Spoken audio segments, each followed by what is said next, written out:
peut-être un meilleur point de vue sur ce qui se passe sur la piste, à droite de la route principale. On n'y est pas encore, mais tu as sûrement raison.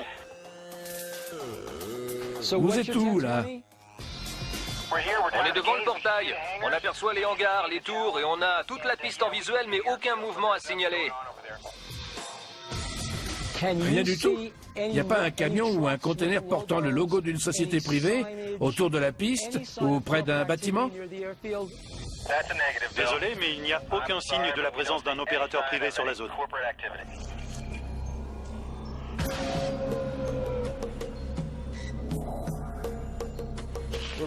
Sain et sauf. Ravi de vous revoir, les gars. On a pu bien s'approcher. Racontez-moi tout. Même d'aussi près, le seul truc qu'on ait pu constater, c'est l'immensité du complexe. On se retrouve vraiment au milieu de nulle part, totalement exposé. On se sent tout petit. Dugway est un endroit immense. C'est assez intimidant de se trouver entre les buissons qui roulaient derrière nous, les fils barbelés, les munitions potentiellement encore actives et ce véhicule pulvérisé. Cet endroit est véritablement immense et si le gouvernement voulait cacher des choses, ce serait le lieu idéal pour ça. Mais tout semble indiquer que c'est un centre d'essai militaire conventionnel. On a pu observer de près la partie sud de Dugway. À présent, nous avons rendez-vous avec un ancien officier de police qui a été témoin d'une apparition d'OVNI dans la partie ouest.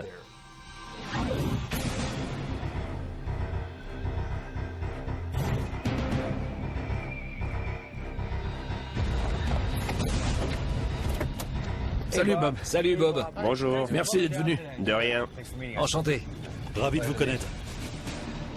Bob Ward était policier au sein d'une réserve amérindienne dont le territoire s'étend à l'ouest de Dugway. Bob a quelques histoires d'OVNI très intéressantes à nous raconter et on espère pouvoir les lier à l'hypothèse du transfert de la zone 51 dans l'Utah.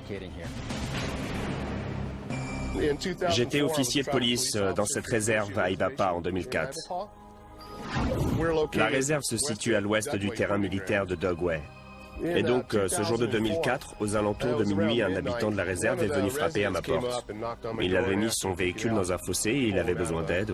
On est parti dans la nuit. En arrivant, j'ai aperçu quelque chose dans le ciel.